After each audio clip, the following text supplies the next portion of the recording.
Good morning and welcome to Bloomberg Quint, India's first digital live streaming business news service. I'm Neeraj Shah and you're watching Indian Open. Let's go straight to the headlines. Lenders will get a majority stake in Jet Airways after the airline issues 11.4 crore equity shares to them. Jet also posted its fourth straight quarterly loss on Thursday. The government has hiked the minimum selling price for sugar by 7% to 31 rupees to ensure that the mills repay their dues to farmers on time. ONGC's profit remained steady in the December quarter as weak crude prices offset gains. The numbers, however, beat estimates. And 40 soldiers were killed in a ghastly terror attack in Jammu and Kashmir's Pulwama district. Jaish-e-Mohammed has claimed responsibility for the attack.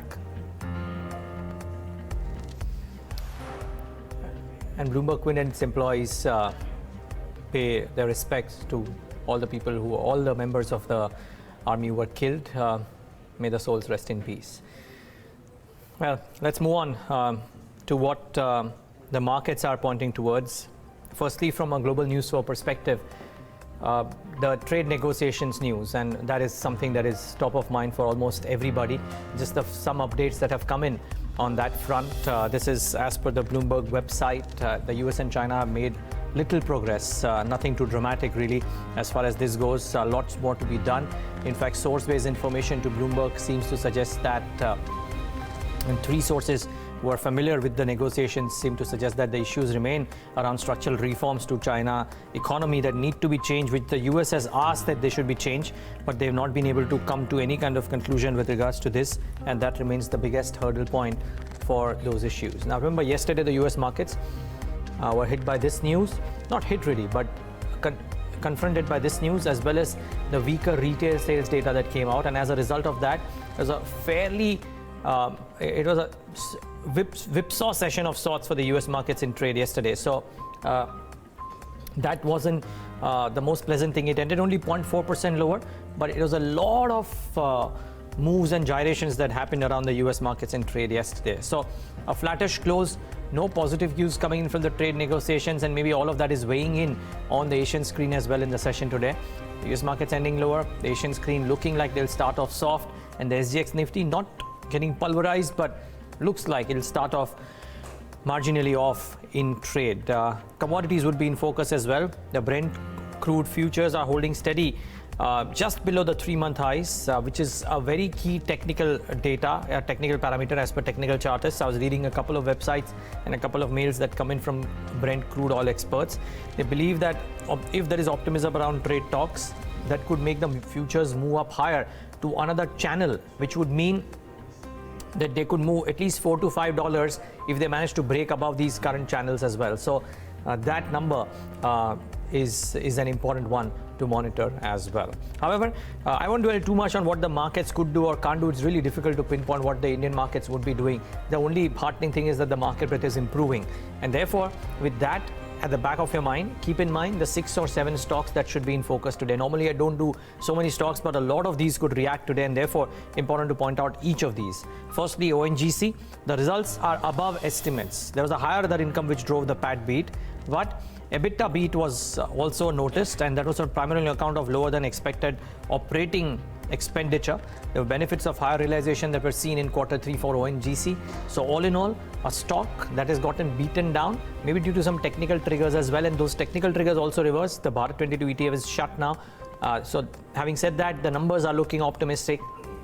Let's see if there is a reaction, and a strong one, to ONGC in the session today. There will be a strong reaction to Nestle today. Revenues were in line, but there's a big miss in operational performance. The margin drop versus a forecast of growth, and margins are now trading at 6-quarter lows. That's the point, that the forecast was that there will be an uptick, and there has been a drop that has happened. There was a sharp rise in other expenses due to higher advertising and promotional spends, and there is no clarity on royalty, which could be a big overhang too. So very poor set of numbers. Won't be surprised if Nestle turns in a negative tick in the session today, and a big one at that. Glenmark, the revenues were in line again, an operational miss, again primarily on higher expenses, most possibly R&D expenses. There's a spin-off in the innovation business, which is a positive, but let's see if the operational miss overhang stays on in Glenmark in the session today. Then arguably, in terms of news flow, the stock of the day, Jet Airways, the numbers came out. Weaker rupee, higher fuel prices and fall in passenger growth weighed in on the financials.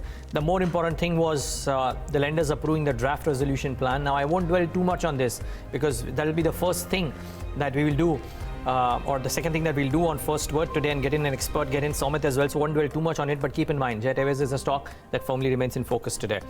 Nextly, then Balrampur, Dhampur, Dwarikesh, the UP-based sugar mills in particular, the MSP in sugar has been hiked to 31 rupees a kg. Remember, the mills were anyway selling at 31 and a half last quarter. I don't think this 2 rupee uptick means that production multiplied by 2 rupees and therefore that gets added to the bottom line. I don't think that will happen. But this is positive because it protects the downside for the sugar companies. Now the question is, can the companies get a higher PE multiple? That is the biggest talking point. That should be the biggest talking point in the session today. So watch out for the sugar mills. McLeod Russell, very weak quarter. Revenues were down, net profit was down. More importantly, look at that margin performance. 1.3% versus 9.4%. That's as steep a gash in margins that you can get. McLeod Russell is a beaten down stock. Let's see if there is more a problem there. Lastly, I just want to point out Page Industries. The numbers came out yesterday. The stock didn't react too much. In fact, was down about 1.5%. But the brokerage notes have been selectively upbeat. I like the Credit Suisse view there. They've upgraded Page because they see the earnings downgrade cycle ending, which is a big thing for Page Industries. Volume growth at 12%, which is a sharp acceleration over the flat volumes in Q2. Remember yesterday when the numbers came out, we were speaking about how you not need to see what the volume numbers for Page Industries are because that's what analysts base their projections on. Let's see if there is some bit of uptick to Page Industries today.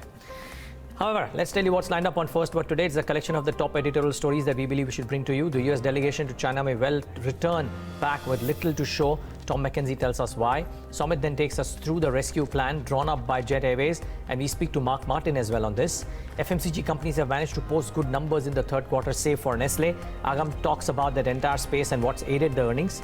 Yatin then does a comparison between Ashok Leyland and Tata Motors. Remember the numbers of Ashok Leyland and the con call happened yesterday.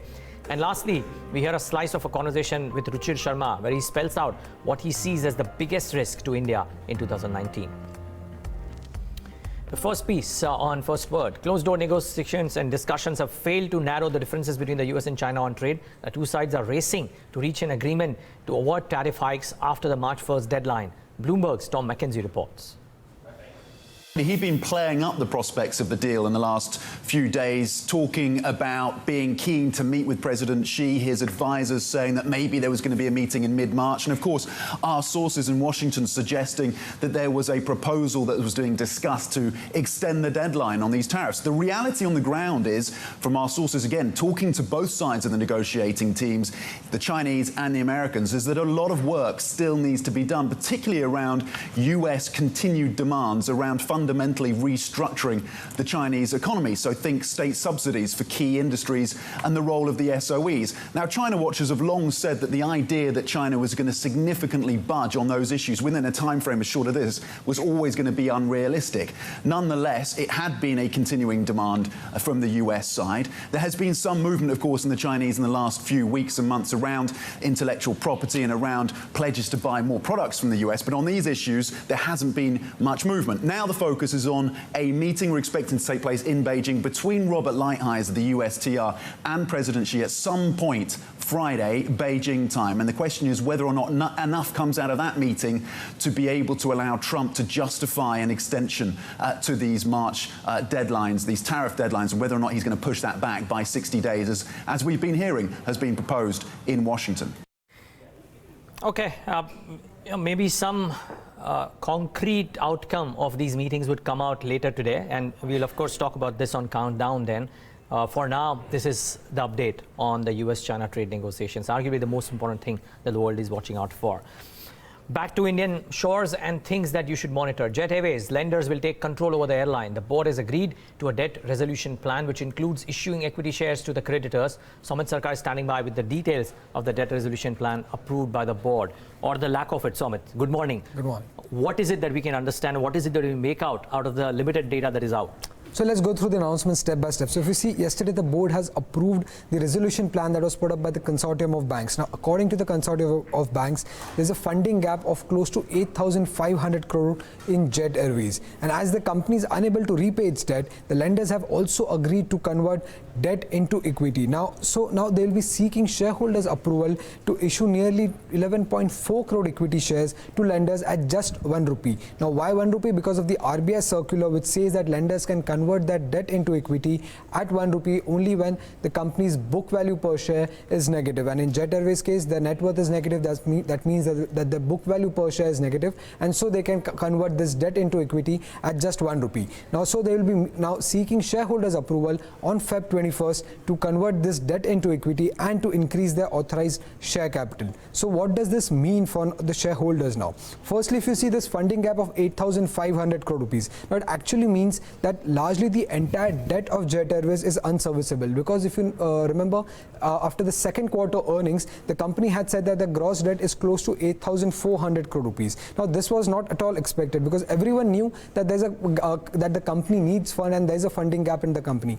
But no one ever expected that the funding gap would be close to 8,500 crore rupees, making its entire debt unserviceable. So that's a new thing that has come in, which is also a kind of negative for the company. Secondly, because of this conversion of debt, there would be a significant dilution that will come in. Now, the issue of 11.4 crore equity shares will give lenders close to 50.1% stake in the company, while that of Naresh Goyal and Etihad stake will now come down to around 25.5% and 12%.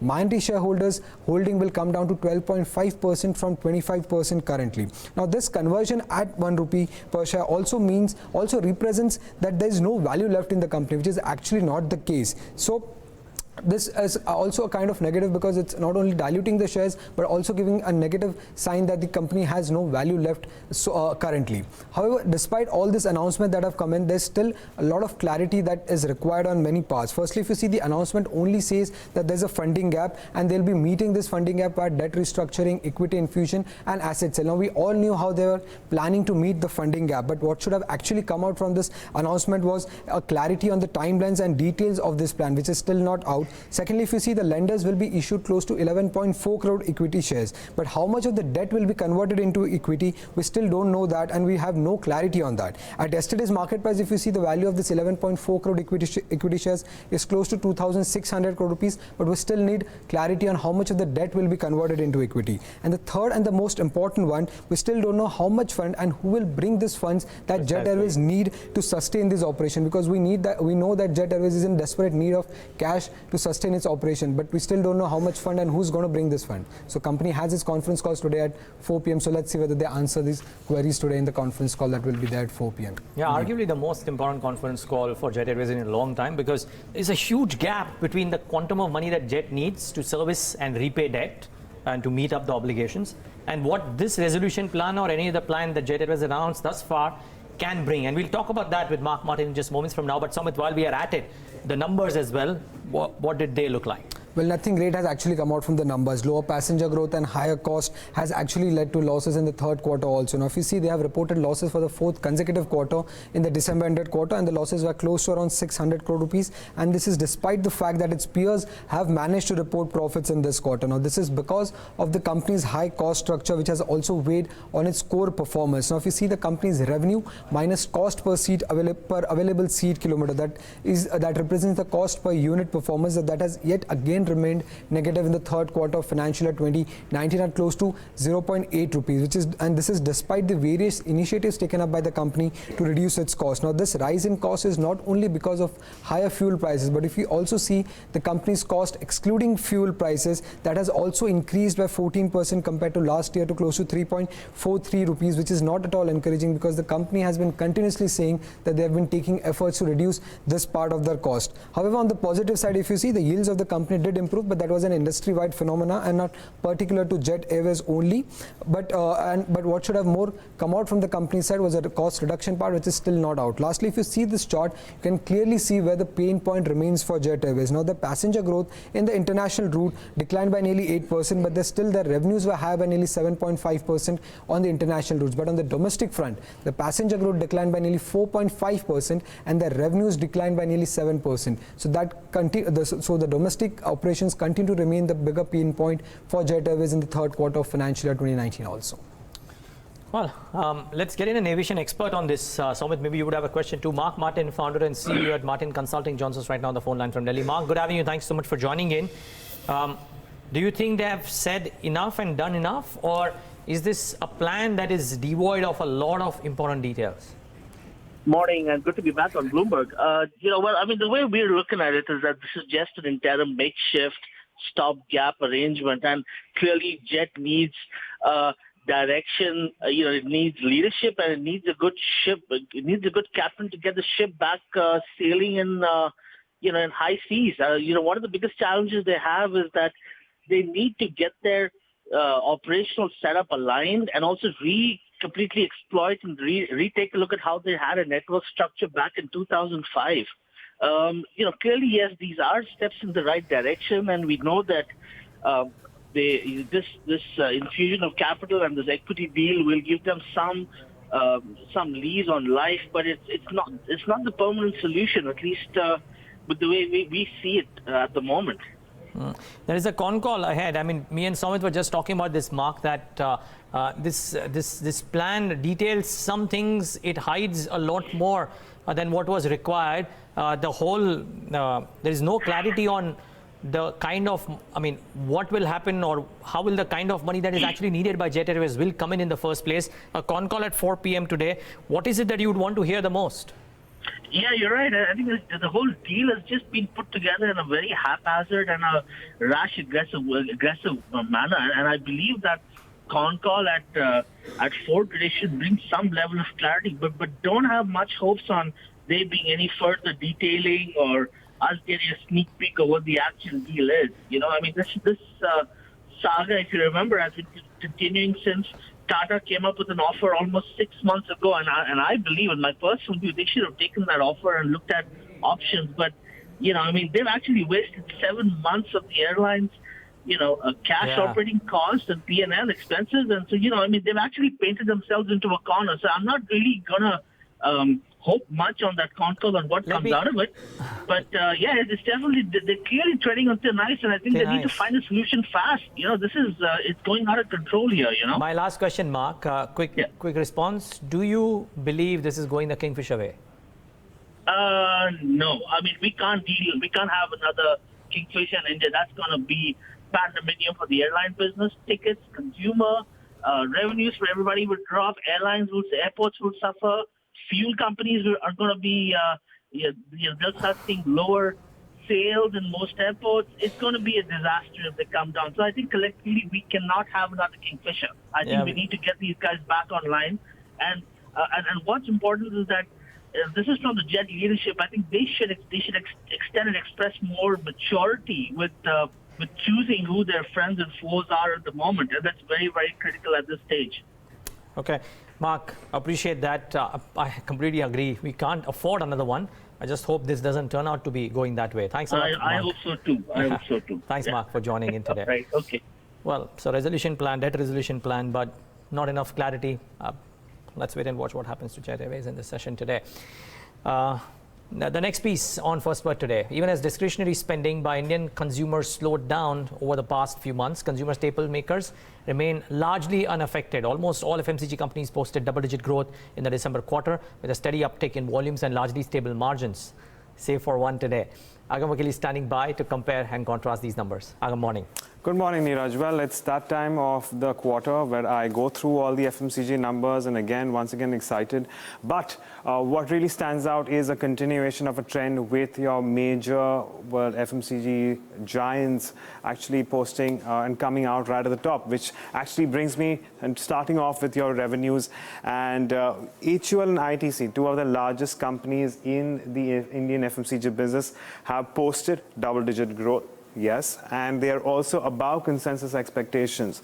I just want to make a mention of Godrej Consumer, which has been the weakest among this pack. And by this I mean all the FMCG companies with a market capitalization of over 30,000 crores. And that's where Godrej Consumer has, well, seen earnings or rather revenues below expectations coming through. Also a mention on Marico, which has also stood out even though the earnings were in line, a steady 15% growth, something well, we've seen a little bit of recovery coming there as far as Marico is concerned. But let's move in and talk about your other important variable, and that is your margins picture. Now, we all know that we see steady margins across the likes of Colgate or ITC for that matter, of course, buoyed by cigarette margins, HUL well over the mark of 20%. But what really stands out here, if you actually look at the green arrows, it's Hindustan Unilever seeing the most amount of expansion, followed by something like GSK Consumer.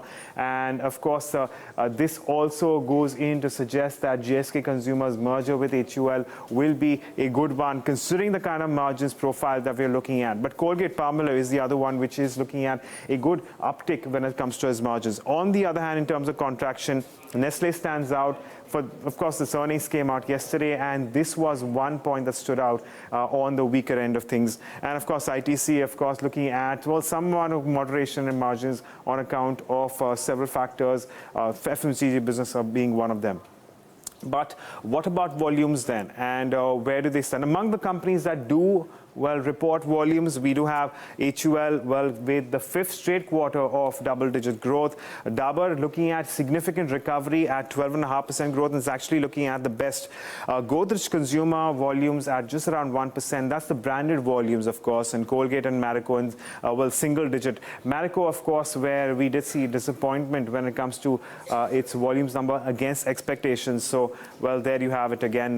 Some amount of weakness there coming in there.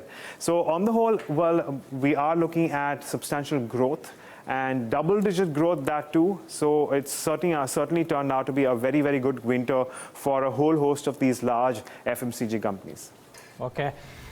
Well, Agam, how do the valuations stack up after the results season, and what are analysts making of the finer print? Well, again, very interesting trends coming in here. So let's pull up your valuations. A lot of analysts out there will tell you that the best way to look at valuations is to compare them with their 5-year price to earnings. So starting off with HUL, well, there's no doubt about the fact that it is the most expensive stock out there, along with Nestle, and it is well above its 5-year average of around 50 times, and it is going to remain expensive because of the kind of revenues and margins profile that the company has and enjoys. And it is also the largest FMCG company in India, save for ITC if you actually remove the cigarette business in terms of revenues. But ITC, again, is a very curious one, because this is one of those large companies, well-performing companies, where its valuations are still below its 5-year average. So at around 27 times against 34 times its previous 5-year average. Nestle, of course, well, it's going to be in a bit of a pickle, given that we've seen the kind of margins coming through for its quarterly earnings. And look at that, 62 times against a 5-year average of 65 times. So it's gone into a little bit of a discount there. For a reason, we are looking at, well, largely in line sort of valuations when it comes to Dabur, Godrej Consumer, Britannia, Colgate-Palmolive. So not much has changed, especially for Colgate-Palmolive, Marico, well, largely around the same levels. And of course, GSK Consumer, which of course will be eventually merge with Hindustan Unilever. But what does that mean for analysts, and how do they see the movement of the stocks?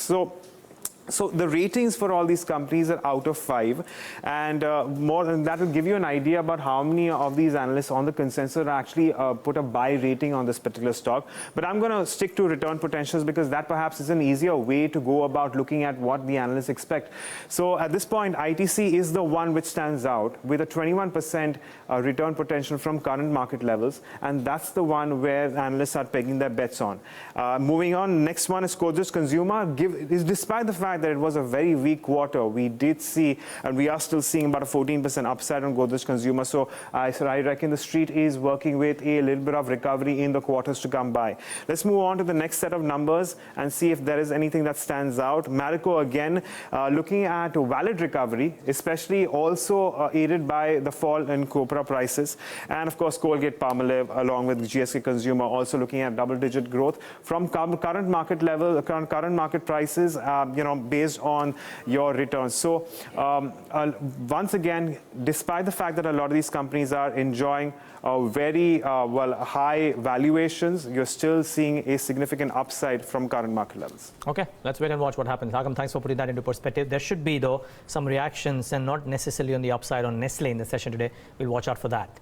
On to the result that came out in the dying moments of trade yesterday. That's related to Ashok Leyland. Now, overall slowdown in the bus and truck sales were bound to hit CV makers, and that's how it's largely played out in the third quarter. But a closer look at the numbers will show Tata Motors had an edge over Ashok Leyland as far as the cost management is concerned. Yatin Motaz here for more. Yatin, morning. Good morning, Neeraj, and let me place two caveats before we do the link. Number one, Ashok Leyland management will do a conference call today at 10 a.m. And a lot of clarity will emerge because there was a merger of subsidiary which happened in the quarter. So we still don't know what was the exact performance of the core business. And number two is that when you compare Tata Motors standalone with Ashok Leyland, Tata Motors has a component of passenger vehicles. So it's not an exact like-to-like comparison, but yes, a broad comparison is something that we are trying to do. If you look at Ashok Leyland's margin trajectory, it has been hovering around the 10 to 11% kind of level. However, if you look at Tata Motors, they have been volatile in terms of margin delivery for the standalone business. For the last 1 or 2 quarters, it has been stable in the 8.5–9% band. But still, if you look at Ashok Leyland, the margin profile is much better than the standalone business of Tata Motors. Now, if you look at Tata Motors and Ashok Leyland, the key factors which are driving the third quarter earnings is the light commercial vehicle mix to the medium and heavy commercial vehicle mix, because your sales as well as profitability really does matter with the ratio of LCVs to MHCVs. Ashok Leyland, they sold 32 light commercial vehicles versus 68 medium and heavy commercial vehicles out of the 100 ratio that we are talking about. The ratio is much higher for Tata Motors standalone business, wherein light commercial vehicles forms nearly 56% of the total volumes versus 44% of the medium and heavy commercial vehicle sales that we are talking about in terms of every 100 commercial vehicles sold. Realization in the third quarter dropped by nearly 6% for Ashok Leyland, and Tata Motors, clearly given the fact that they are on a cost-cutting spree, they are looking to do a lot of things in terms of R&D and reducing their overall cost to customers, has been gaining in terms of realization. So the realization in the third quarter on a year-on-year basis for Tata Motors standalone business went up by 1.4% in a challenging market. However, if you look at the cost structure for Ashok Leyland, raw materials as a percentage of sales is only 70 versus 73 of Tata Motors, wherein 73% of their cost is on the raw material side. If you look at Ashok Leyland, however, there has been a merger of subsidiary because of which the core business clarity is not there. This we are talking about the reported numbers. Of course, if you look at Ashok Leyland's internals, the raw material cost yesterday came in below the market expectations, because of which we saw intraday spike of over 10% in the share price. However, the merger of subsidiaries aided the financials, and because of the merger, we had a tax cut, in terms of the overall tax outgo in percentage went down for Ashok Leyland because of that adjustment. Of course, the management today will address the analyst community on the conference call, post which a lot of clarity will emerge in terms of tax rates as well as core operating margins. And finally, we have Tata Motors, some silver lining here. Their CV business margins came in at 11.6%, much better than that of Ashok Leyland. However, it was a decline of 50 basis points on a year-on-year basis. The passenger vehicle segment again posts a positive EBITDA margin, and that is a silver lining. And of course, higher cost control measures have aided the margins for Tata Motors on the standalone basis. Well, thanks for that, Yatin. And keep in mind, as Yatin said, the con call at 10 a.m. from Ashok Leyland would be a key one, and some details around that would be important to figure out what happens to Ashok Leyland going ahead as well. Yesterday, big reaction. Let's see if it continues in the session today. Yatin, thanks for putting that into perspective. He's the most prominent global investor in India and has many books to his name, but his latest work, Democracy of the Road, chronicles his journey across the country over the last 2 decades to track elections. Meka Doshi caught up with him to talk about some of the key learnings and experiences from the journeys. When asked on what's some of the main risks to India in 2019 could be, Ruchit Sharma says it's competitive populism. Hear him out. I think that the biggest risk to India currently, if you ask me, as I said, that the Indian growth story somehow seems to chug along no matter what happens on the politics. But if you're asking me for the risks in terms of what I'm looking at currently, it's the risk of competitive populism. And this is something which I think is sort of, we need to keep a watch out on that, partly because we expected the Modi government to sort of stop that, because in 2014, they seemed to attack schemes like Manrega a lot, or just the dole-out culture. Again, I go back to some of the anecdotes in the book that 2013, when we went to see the Rajasthan election campaign of Ashok Gehlot, he was pilloried by the BJP back then for being this chief minister who just like is throwing one dole-out after another, and Modi would say that he's insulting you by just doing this, and like he wanted to believe that people want work, people don't want dole-outs. That's how he had positioned it back then. And here we are 5 years later, and even the Modi government now seems to be sort of, going after one scheme after another and one dole-out after another. So I think that that's the big change which has happened, that even if the Modi government is doing that, which was supposed to be more right of center as far as economics is concerned, then you can imagine as to what a slippery path that could be, because a lot of parties in the opposition, the Congress included, are pretty sort of spendthrift and quite happy to promise one thing after another. So I think that the biggest risk to the India story at present, as I look ahead, is this competitive populism, which is not about one party or one government coming to power. In other countries, it's a very different risk. In other countries, people fear that if, for example, like in Brazil or some other country like South Africa, they want a particular leader to come to power because they think that he's more economic reformist and stuff. And that in many ways ends up being true. I think in India, the risk is a bit different, which is that this competitive populism, that if we end up getting, these very sort of difficult verdicts where nothing is clear and each party wants to try and somehow get ahead of the other, what sort of promises do they offer to try and outdo each other at a time when we don't have the revenues to do it? The Congress government, like UPA 1, was also very spendthrift, but the remarkable thing then was that we were in the midst of a global economic boom. So they had the money, right? So tax revenue was... They couldn't almost keep up with it, right? Because you would systematically underestimate how strong economic growth was, and you keep putting out one dole-out after another. Now I think that the problem is you don't have that sort of economic boom, and this competitive populism, because people are feeling the stress and the distress, and you want to keep them happy by giving them one dole-out after another, no matter which party you're from. So that, for me, is by far the biggest risk. But is that a basis on which global investors actually estimate whether they still want to continue investing in this country, incremental inflows? Do those things matter? I think it depends which global investors you speak to. I think there are enough long-term global investors who believe in India, who think that that this country is starting off of a very low base, the penetration levels are very low, and it doesn't quite matter which government comes to power. And so the Indian growth story will continue to roll on, not at the pace of China, because we just don't have enough money to invest in infrastructure or other things, because so much of the money gets siphoned off in these dole-outs, which China never did when it was developing itself in the earlier stages. But so I'd say that, you're right, that many global investors don't think that way about, what exactly is going on in terms of it. But since you asked me the risk, especially for the more portfolio investors, that's something that they may begin to worry about, is my fear, if this culture continues, that at some level, because in India, as you know, no one carries out economic reforms or does anything unless they have their back to the wall. Well, you can catch this entire conversation at 10:30 a.m. only on Bloomberg Quint. And that's all that we have on First Word today. Lots more lined up on Indian Open. The government has hiked the MSP on sugar by 7% to 31 rupees. We discussed the benefits with Atul Chaturvedi of Shree Renuka Sugars.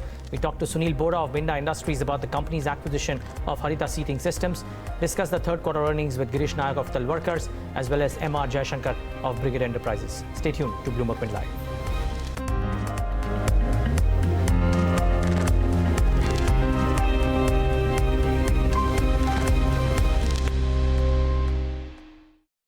Indian Overseas Bank, the commitment, the recognition, the passion, the trust and excellency since 1937.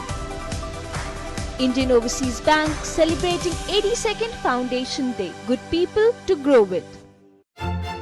Today we are meeting Royston Abel, theatre director. Royston believes you don't need words to tell stories. There is no way to describe what Royston does, because what Royston does defies definition. Can you say that about anyone else? To be so fiercely individual, yet create music and theatre so accessible, so easily understood and felt and appreciated, not just at home, but the world over. When he turned his eye homeward, he created shows that travelled the world, bringing it a glimpse of our culture. The Manganeer Seduction, the Manganeer Classroom, 100 Charmers and the Kitchen. Watch his exceptional story, Pursuits by Skoda, only on Bloomberg Quint. Ruchi Sharma, as all of you know, is a global investor. This one is what some have called a limousine liberal, and I'd rather describe as an election tourist. We went to Bihar and Uttar Pradesh for the 2014 election campaign in May of that year, and every time our cars would hit a bump on the road, the inside joke would be that Modi will fix it, right? That everything, it seemed, every problem would be fixed. I sort of remember meeting a former US Treasury official, and he made a very telling comment, and it's the title of one of my chapters in this book, called that Modi is more a performer than a reformer. This election, therefore, 5 years on, is not going to be fought on development. I don't think that the Modi government is going to, So no Vikas. I don't think they will hear much of that. Vikas was the recurring, was the echo, right? That's right. But I think that you will hear the Modi government speak about their, sort of achievements and all that they have done. But I doubt very much if that's going to really resonate with the public out there. Simply because no government in this country, especially the national level, is able to transform the lot of their people over 5 years, because the state is so badly broken.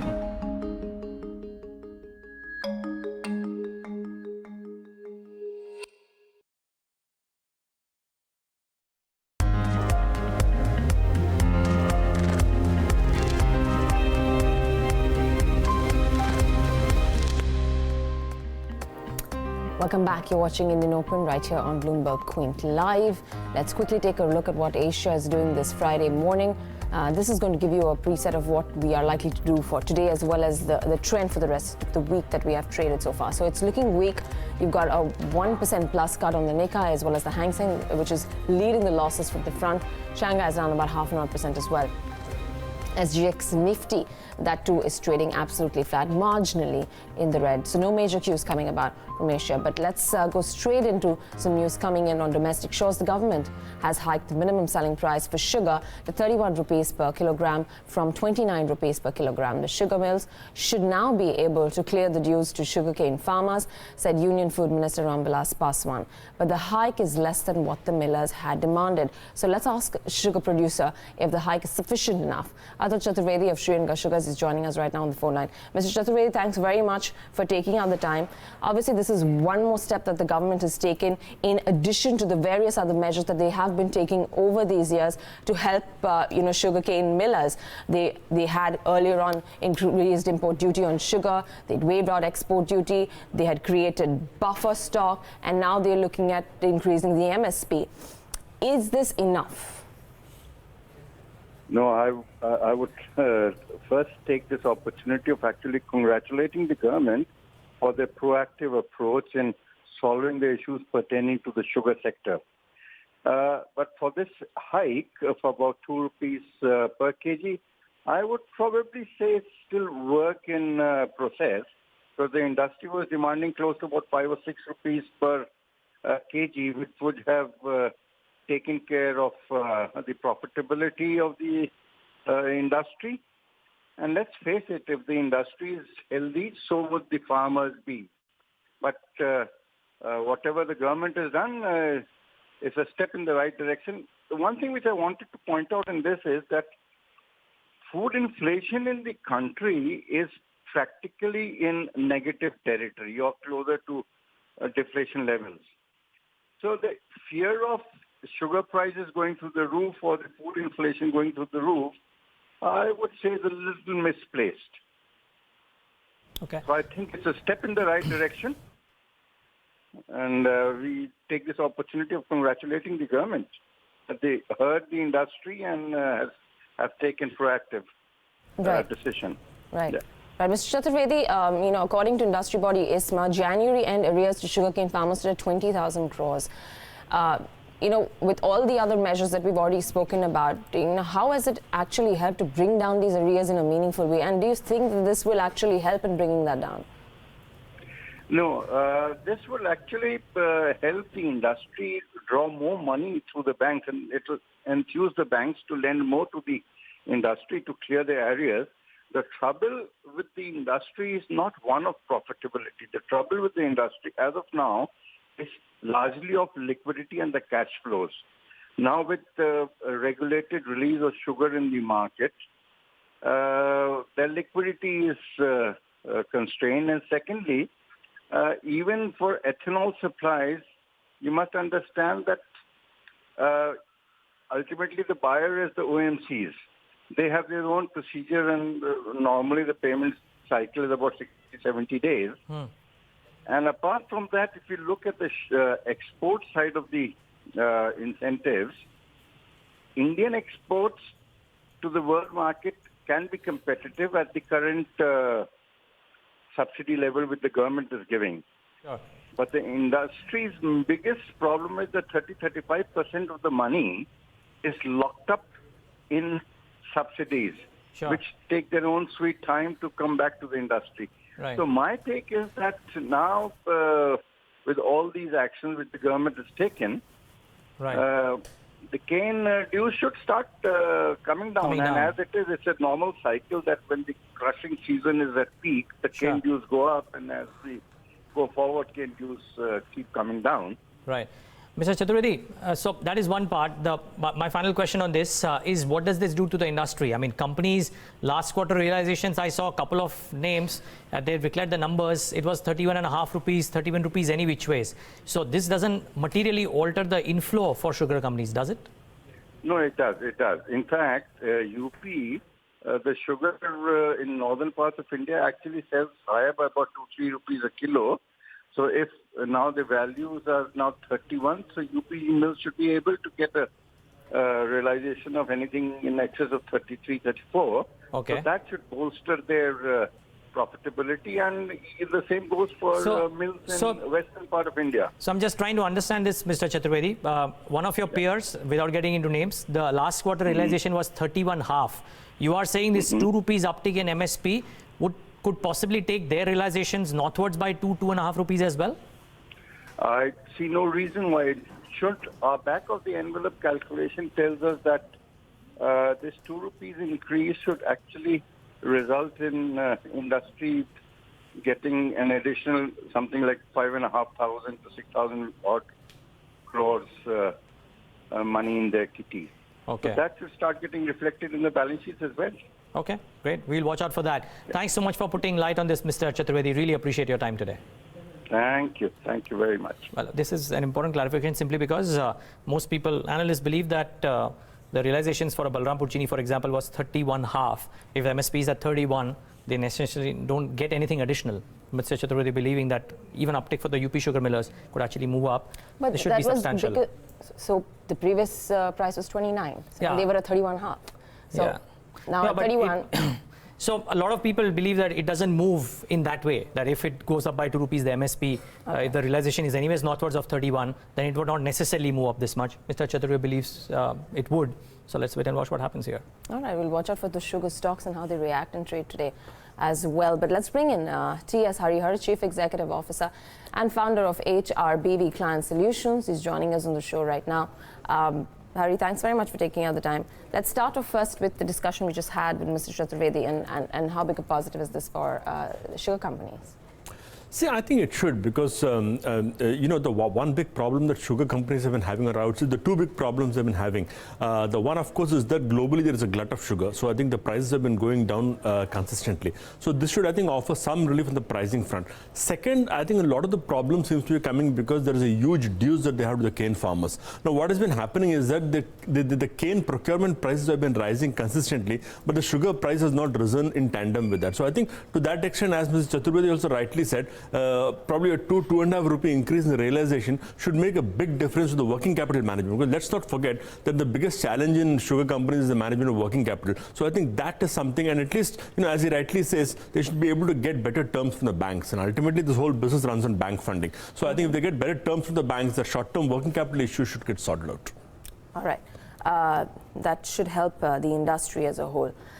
TS, just stay on with us. We're going to go across to our research team. Lots to discuss. We've got some stocks and news to keep an eye out on. ONGC numbers, Nestle, a big disappointment on the margins, and the reaction could likely be a big negative. Let's run you through all of those numbers. I'll start off with you, Mishika, first stocks and news.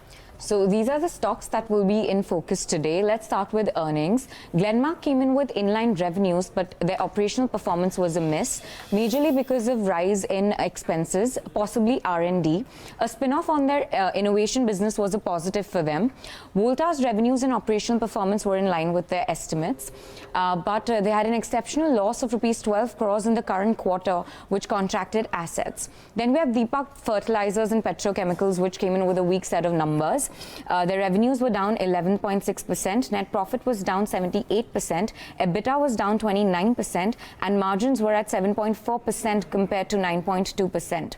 Their finance costs went up to 62%. Then McClure Russell also came in with a very weak set of numbers. Their revenues were down 18%, net profit was down 20.6%, EBITDA was down 89%, and margins were at a low at 1.3% compared to 9.4%. Minda Industries board approves their merger with Harita Seatings. Shareholders of Harita will get 152 shares of Minda for every 100 shares held of Harita. J. Kumar Infra receives order worth 445 crores for Mumbai Metro rail project, and JK Tyre to issue equity shares on preferential basis to promoters worth rupees 200 crores. At yesterday's market price, company can issue 2.3 crores worth of equity shares. This would increase the promoter holding to 56.8% from 52.5% currently, according to BQ calculations. All right, Mishka, thanks a lot for that. Those are some stocks to watch out for. ONGC's number optically above expectations on the EBITDA side. The numbers are very strong and way ahead of the analyst estimates. On the EBITDA front. Right, on the EBITDA front and also on the revenue front, if you see. Analysts were expecting the revenues to decline, but the revenues are flat compared to last quarter. And if you see the EBITDA, that has increased by nearly 5% compared to last quarter to close to 16,600 crore rupees, as against an analyst expectations of declines. Margin came at around 59.8%, while the net profit stood at close to 8,263 crore rupees. On the operational front, if you see, the net realizations declined to around $66.4 per barrel, but that was because of the decline in oil prices that we had seen in this quarter. Now, crude sales were declined by nearly 2%, while the gas sales rose nearly 6% compared to last quarter. Now, what aided ONGC's numbers in the third quarter was the higher gas sales, lower other expenses, foreign exchange gains, lower finance cost, and a lower tax rate. Now, if you see gas revenue, they were up by nearly 23% compared to last quarter, and that was because of higher sales volume and because of a hike in gas prices that we had seen in the third quarter of financial year 2019. Now, other expenses declined by nearly 15%, which could be because of a foreign exchange gain of close to 747 crore rupees that the company saw in the third quarter of financial year 2019. Now, finance cost, that was lower by nearly 8%, and that could be because the company has been reducing its debt that it had taken to acquire HPCL. Also, the tax rate in the third quarter was lower at close to 31.5% as against 35% in the second quarter. Now, this could have aided the company's bottom line in this quarter. However, some of these positives were offset by a higher employee cost, higher well write-offs, and lower other income. Now, if you see the other income of the company, that was lower by nearly 7%, and this is despite the fact that the company received a dividend from Indian Oil Corporation in the third quarter.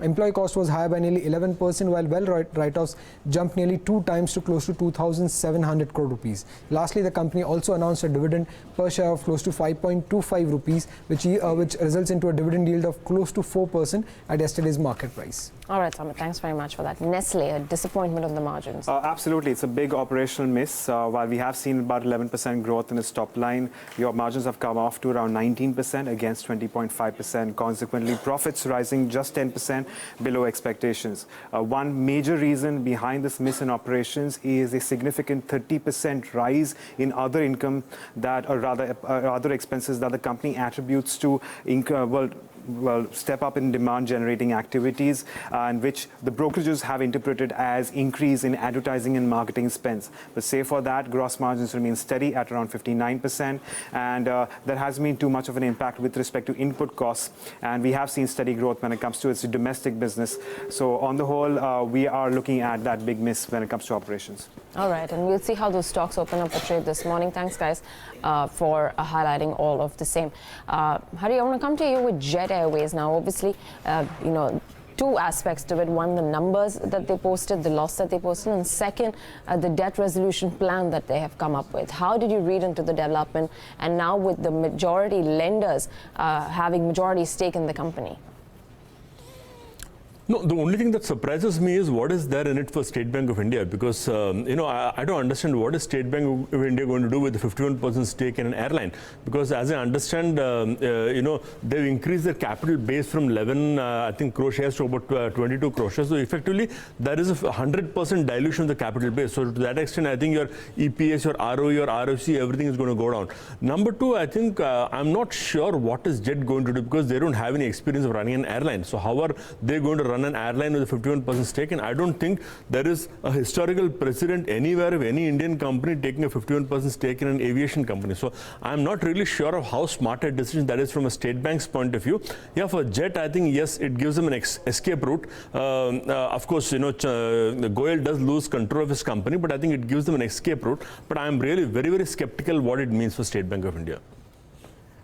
Yeah, let's wait and watch. But Devina, SBI, the OMCs and all will be in focus today simply because of that 6 days of a fall in ahead of the Bharat 22 ETF. And now that's over. It'll be interesting to see what happens to these stocks in today's session too. Yeah, in fact, yes, yesterday we actually had a look at all of the big heavyweights in the Bharat 22 ETF and the kind of price performance that they've seen. And Nalco 1, which had a 3.45% weightage in the Bharat 22 ETF, was the worst performer. In 6 days, Nalco lost about 20%. Hopefully, now that that's out of the way, you could actually see some bit of a positive reaction coming back into all of these names that are there within the Bharat 22 ETF. But let's bring in our technical experts at this point. We've got Abhijit, Phatak director at he's joining in right now, along with Rahul Randeria, technical analyst and an independent market expert who also joins in. Rahul, let's start off with you first. Your call on the index. Yeah, good morning, Devina. If you look at the index on the daily charts and monthly candle, we see last 4 months index has been moving in a very broad band of 10,550 on the long side. After a lot of tussle for 4 months, it initially took out 11,000, but it has just sustained for 1 day and again started drifting. Last 6 days we have seen that Nifty has been drifting lower sharply. Definitely looking at the global cues, I feel that on the hourly charts and on the lower degree charts, it is into deep oversold territory. Initially we could see some sort of negativeness on the index, maybe, or to be precise, if Nifty comes to maybe 10,700 to 10,690 on the spot levels. In the deep oversold territory, I would recommend to go long at current levels, because we could see a counter rally from the current levels. The stop loss should be placed below 10,600 or maybe 10,550, which could be a positional stop loss. On the upside, I feel that this counter rally could take Nifty to the levels of 10,870 to 10,900 in the coming days. So definitely any pressure in today's day should be used as a buying opportunity in the Nifty. As well as in the Bank Nifty, again, we have seen in the last 7 days, it has seen a sharp cut from the levels of almost 27,500, and currently it is just quoting at 26,900. So again, any 0.5% cut in the Bank Nifty should be used as a buying opportunity. Again, it is just trading about the support zone of 100-day moving average. So that could be where, that levels could be defended at the lower levels. Okay. So there could be a tussle between the bulls and bears, but I would be a buyer at the lower levels. On the upside, I feel that Bank Nifty can test the levels of 27,300 in coming days. Okay, buyer in both the indices. Abhijit, Phatak, good morning. How are you approaching trade today? Yeah, good morning, Neeraj. Even I have I'm of the same opinion. In fact, I wouldn't be surprised if yesterday's low is not tested, because if SGX is, what happens if SGX behaves the way it is and Nifty also follows that. If it opens above 10,790 futures, then it's a clear buy for me with a stop loss below 10,760, and then it can go towards 10,830 and 10,880. And if this low holds for the next couple of days, we might see 11,000 also in this expiry. Wow. Okay. And Abhijit Phatak, we will revisit this sense from you when the markets kickstart trade as well. Let's see, during pre-open or on open, and then take a fresh call too on the index. But while we are at it and we'll wait for those levels to happen, what are the stocks that one should watch out for? What are the stocks that you are recommending today, Abhijit? Yeah, I have two longs. One is Tata Steel, which has shown quite a good strength after its results. And with the stop loss below 475, it can go towards 495 or maybe even cross 500 to 505. And another stock which is quite oversold over the last almost couple of months and has taken a double bottom on a weekly chart, L&T. If it goes towards 1220, it can be bought with a stop loss below 1200. And in the coming days, I'm expecting 1250 and 1280 on L&T. Rahul, what about you? Your stock recommendations? Yeah, Neeraj, I have two buy calls. First is a buy in BEML. After a couple of days of consolidation on the yesterday's trading day, it has shown a bullish candle supported with volumes. I feel we could see a technical pullback from the current levels.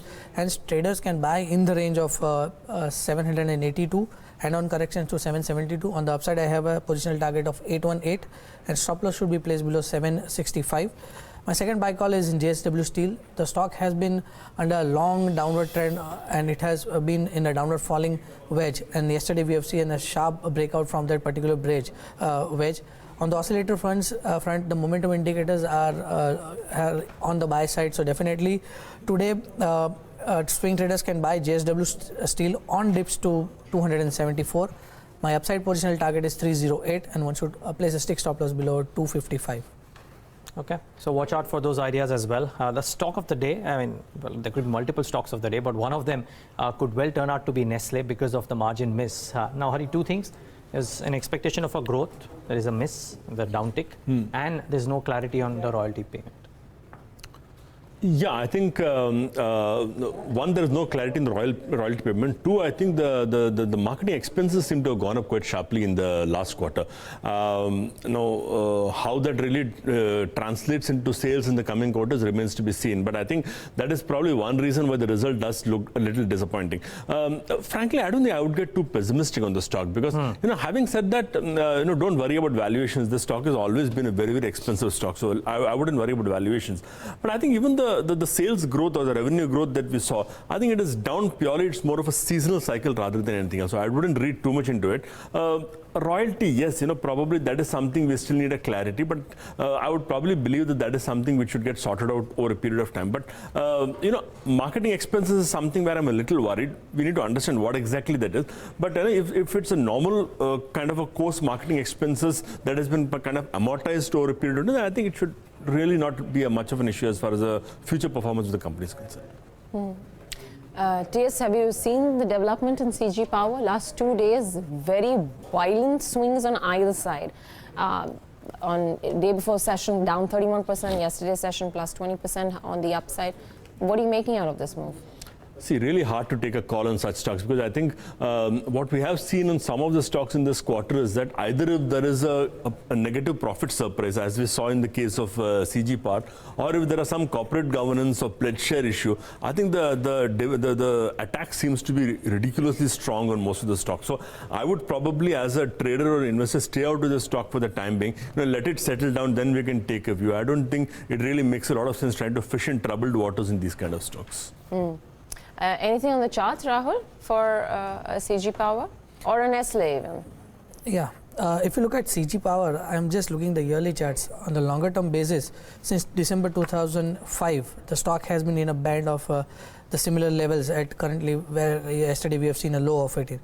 It has a tendency to test the levels of 19, again go back to the levels of 100, again coming back to this particular level, again going back to 120. This is the 4th to 5th time it has come and tested those levels.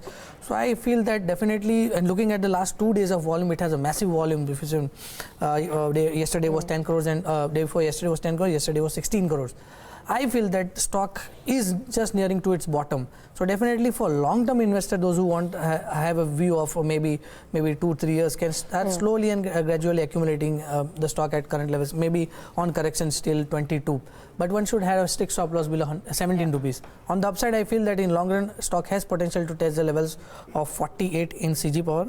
If we talk about Nestle, yes, definitely last couple of days has been a very bad days for the stock, has been hammered down from the levels of 11,700 and on the downside it has tested the level of 10,300. Yesterday's pattern was an high wave candle supported with volumes, so definitely we could see a technical pullback.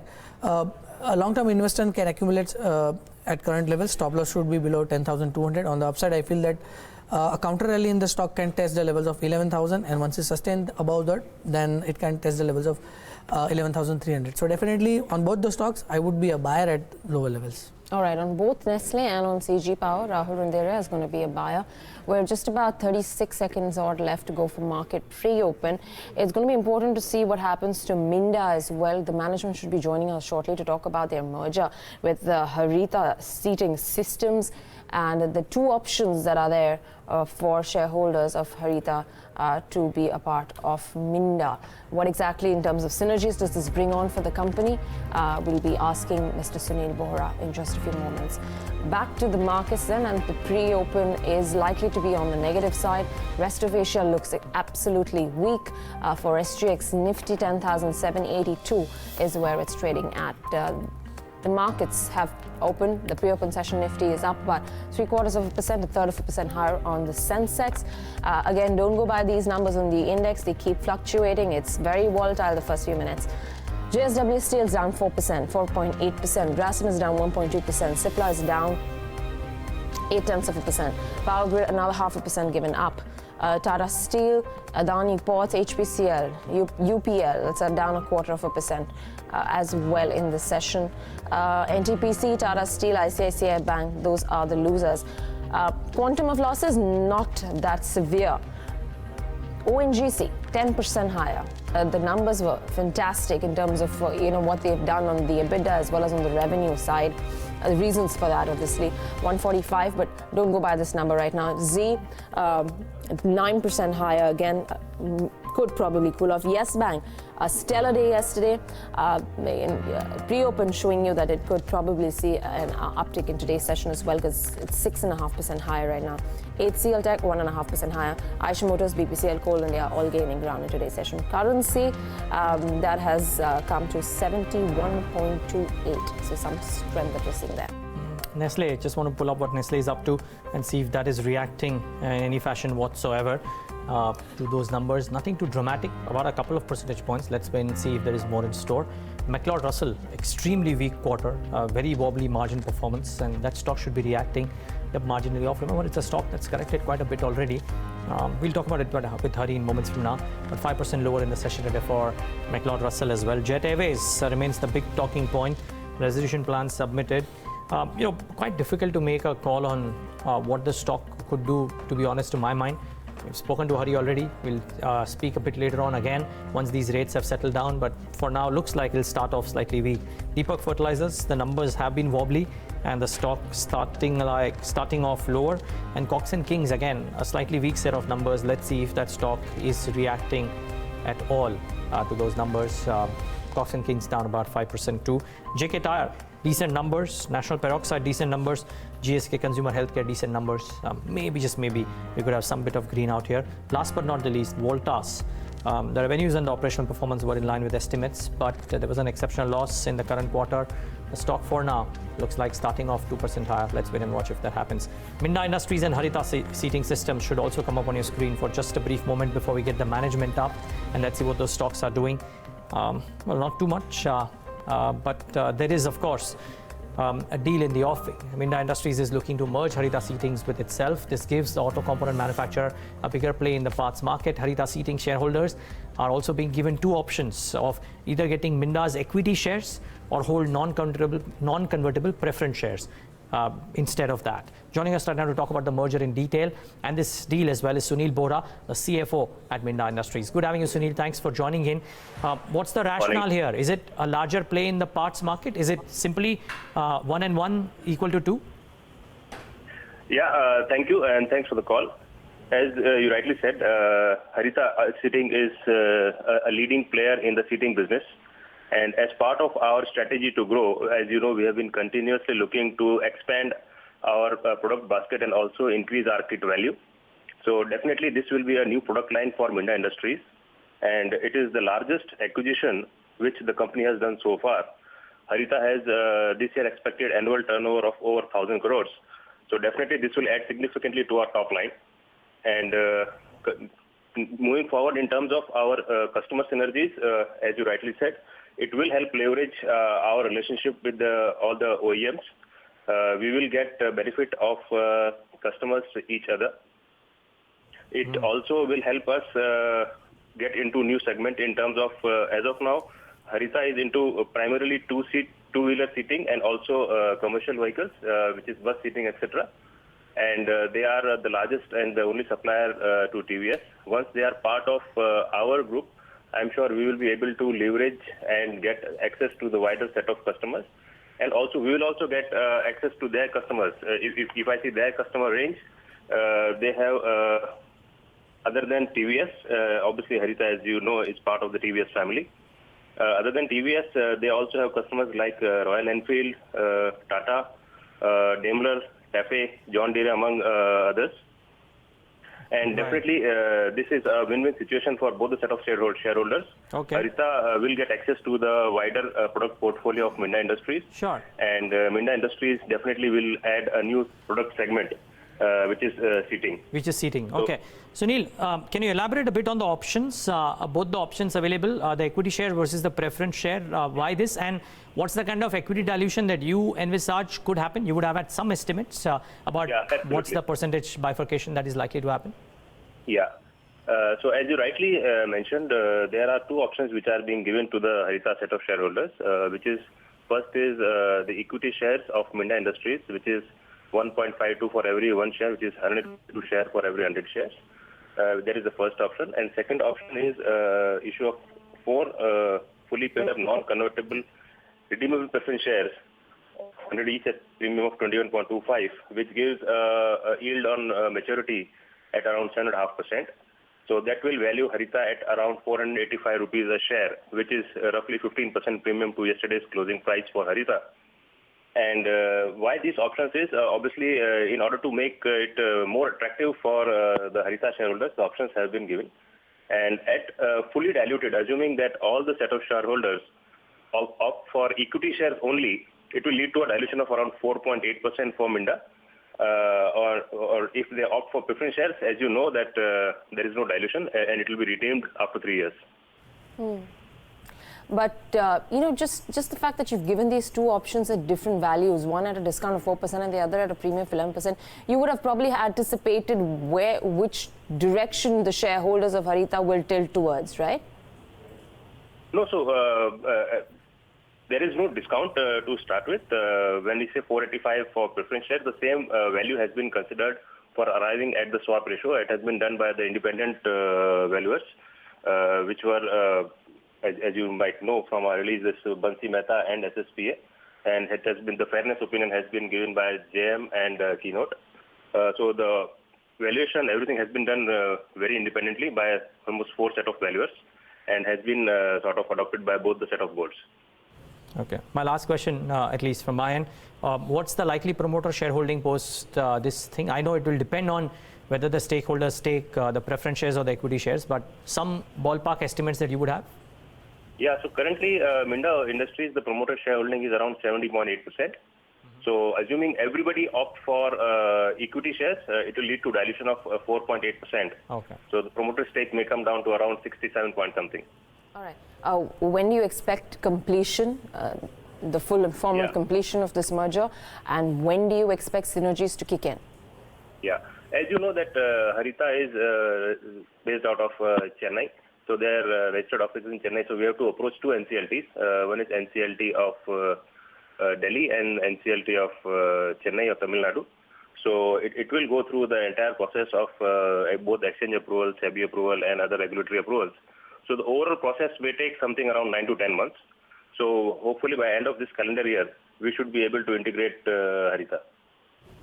Okay, we leave it at that. Mr. Bora, thanks very much for joining in and clarifying the entire merger for us. That is the management at Minda Industries, talking about their plans of the merger with the Harita seating systems.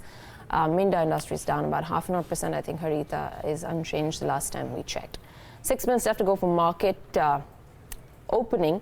And Hari, you want to comment on this deal?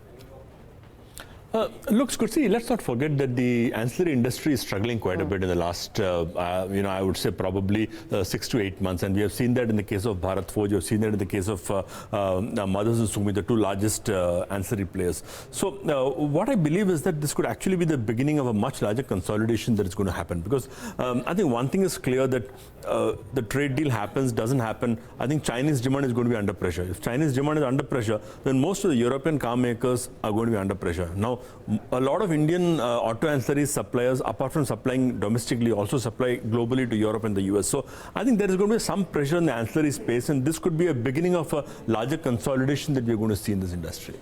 By the way, PSUs are up and active today. Abhijit, Phatak just come in. ONGC is up 4.5, but a lot of other PSU names in the Nifty have inched up. Any stock that catches your fancy? One stock which I saw some sort of buying yesterday was SBI. I don't know why, but it appeared quite good on the charts in the last 15 minutes. So, and if that continues, the SBI might have seen a short-term bottom, and it might go towards 280 to 290. That too is a part of the Bharat 22 ETF. Stocks up about 0.5% right now. Yeah, and then the Z and the L&Ts of the world. The Z, of course, the momentum boy, but the ones which had fallen the last few days. L&T amongst that basket too, and that too is looking like recovering a little bit of lost ground. We'll talk about all of these if we can, time permitting. But minutes from market open, let's tell you all that you need to know to stay ahead in trade today. First up, lenders will now have a majority stake in the struggling Jet Airways. This after the airline issued 11.4 crore equity shares to them. In some more bad news for the airline, it posted its 4th straight quarterly loss post-market hours yesterday.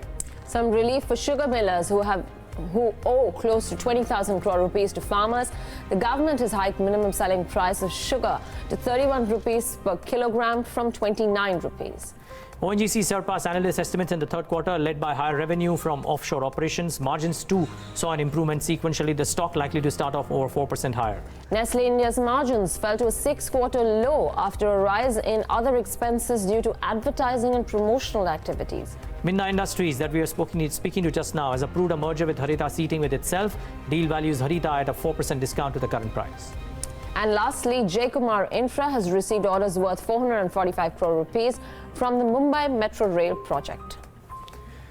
Okay, just a few minutes left to go for market opening. This is a quick call on the charts at least. Abhijit on Jet Airways.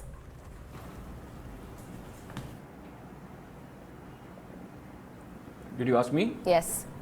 Yeah, Jet Airways is quite a bearish chart, and if it opens below 210 and goes below 200, then I'm expecting it to retest its previous bottom near 175, 180. 3 results, Devina. Deepak Fertilizers, Cox & Kings, McLeod Russell, all 3 amongst the top 4 losers on the Nifty 500. Bad numbers, and the stocks are duly reacting. By the way, Ashok Leyland is the other one which has also fallen off today. But those other 3, Hari, do you track any of them? Deepak Fert, Cox & Kings or McLeod? McLeod we do. Okay, what's the thought here? I think disappointing results, and we were already expecting that because most of the tea companies have had a fairly bad quarter. So if you look at any of the tea results, so I think from that perspective, yes. Also, price realizations are falling. Let's not forget that. Now, most of the tea companies are facing severe pressure on price realizations, and I think that has also had an impact on McLeod. So I think for the time being, to me, it looks like better to stay out of that company at this point of time. Okay, stay out completely. The other one is Ashok Leyland. The con call today, so more clarity will come in then. But after that 7% uptick yesterday, a bit of a cool off today, 3% lower in the session. All right, another 2 minutes left to go for market opening. So we're going to watch out for all of these names in intraday trade. Rahul, ONGC, would you be a buyer? It's already showing, probably going to see a bigger up move in today's session, but would you be a buyer at these levels? Definitely, no, after a 10% uptick on the intraday basis, I would not be a buyer. But if there is some sort of, a marginal opening on the upside, because it is just a pre-opening and we'll have just 2 minutes to there. But definitely, if the stock is available around 135, 134, I would be a buyer, because yesterday was a hammer pattern supported with strong volumes with a lower shadow on the downside. I feel that stock has technical potential to pull test the levels of 145. So maybe 135 would be the area where I would be a buyer, and one should place stop loss below 130. Ashok Leyland, Rahul? Yeah, we have seen positive divergence on the oscillators. So definitely, maybe at the opening, I would be a buyer. Stop loss should be just below 77. Positionally, I feel that stock can test the levels of 95. Maybe it would take 1 month, but definitely at the lower levels. Because of that positive divergence, I would be a buyer. Okay. Hari, anything that you particularly watching out for? See, nothing much. I think the only good thing today could be that we had 6 days of consistent fall in the market. So, expect some short covering in those ETF stocks, expect some short covering on autos. So, I think as a trade, I would probably trade on the upside today. My question was more on the longer side, but it's okay. Let me just quickly get some top trading ideas from our technical experts, Rahul and Abhijit. Abhijit, I'll start off with you. Your top call for the day? Yeah, like I said, Tata Steel and L&T both long. Tata Steel can go towards 495 and 505 in the maybe today 495 and 505 next week, and L&T can test for 1250 and 1280. It is already up in the pre-market, so maybe the first target might come immediately after open. But after that, I'm expecting 1280 on L&T. Rahul, apart from my long call in JSW Steel and BEML, I have a buy call in ABB. One can buy at current levels. Stop loss should be placed below 1280. On the upside, I feel the stock can test the level of 1310 on the upside. Okay, the Nifty is looking like starting off above 10,780. So we'll ask Abhijit Phatak if he's going long on the Nifty post this opening ticks. But just 8 seconds left. So let's just quickly tell you how the markets are starting off. In the green, yes. The question mark is what's leading the charge? Z, yes, amongst the other stocks from yesterday, which will be in focus. But about 1/3% for the Nifty and the Sensex, at least not for the Nifty Bank. That is flat, maybe margin in the green. Actually, the Nifty 2 and the Sensex 2 have completely cooled off. So just that brief opening tick, but a very flat start otherwise. The mid caps and the small caps, which actually outperformed on the upside yesterday, starting off flat too. Early days, let's wait and watch what happens during the course of the day. The trade negotiation talks could also be important, as also any comments that come in from the Prime Minister with regards to the terror attack yesterday. All of them very, very important from a market sentiment perspective. Okay, what's doing well? ONGC, big start in the green, 4% higher, not surprising.